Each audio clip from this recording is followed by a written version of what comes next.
Ryan Garcia nanganganib ng papawalang bisa ang pagkapanalo kontra Devin Haney sa kanilang naging huling sagupaan sa New York dito lamang April 20. Yan ay dahil sa nagpositibo umano si Ryan Garcia sa VADA testing. Para sa mga hindi nakakaalam, ang VADA testing ay isang pamamaraan na kung saan ay sumasalang ang mga fighters gaya ng MMA fighters, boxers at iba pa sa isang related drug testing.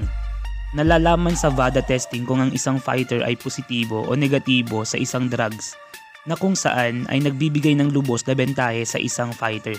Ayon nga sa ABC News, nagpositibo umano si Ryan Garcia sa VADA testing at ito ang maaaring maging dahilan ng pagkawalang bisa ng kanyang pagkapanalo. Itinatanggi naman ito ng boxer at sinasabing hindi niya nga daw alam umano kung saan makakakuha ng steroids. Ayon naman sa kampo ni Devin Haney, isang video ang naipost ng Boxing News Plus page sa Facebook tungkol sa kung anong plano ng former undefeated boxer tungkol sa issue. He will push to a no contest ayon nga sa mga katagang nasambit ni Eddie Hearn sa isang short interview na naisagawa matapos niya malaman ng mainit na usapin na ito.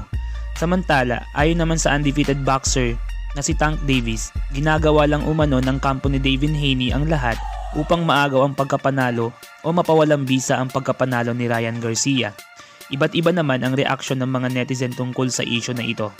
Ikaw, ano ang masasabi mo sa isyong ito sa pagitan ng dalawang sikat na boxer? Comment down your opinions at huwag magkakalimutang mag-subscribe dito sa Pilipinas News Channel.